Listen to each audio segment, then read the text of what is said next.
depan. Zaman waktu kita dari arah mana tadi? Nah,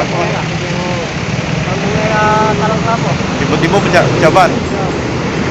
Terus waktu balik itu, waktu bisa terbalik itu, Kalian lagi lah. Kalau dari yang ngecek kantor dan baliknya ngomong ya, tadi Nabrak kan? ya. Kapan lah yang oleh. Sempet nabrak kan? Nah, Ada luka lah gitu ya? alhamdulillah dah. kita dewe anu. Tetap habis ngaman kan. Oh. Selalu ngaman. Bukan ngantuk jadi ya? Kalau tak habis, tahu. Bukan ngantuk berarti ya? Ah, Ini barang-barang itu wah.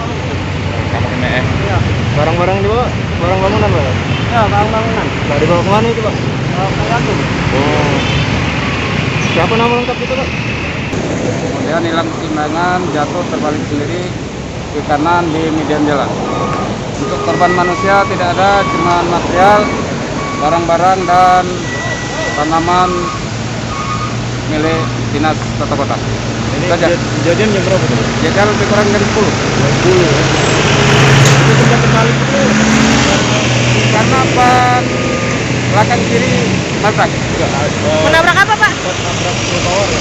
Ya, nabrak trotoar dan pohon tapi yang kita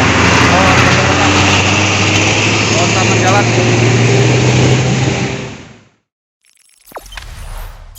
Jangan lupa subscribe, share, komen, dan like ya.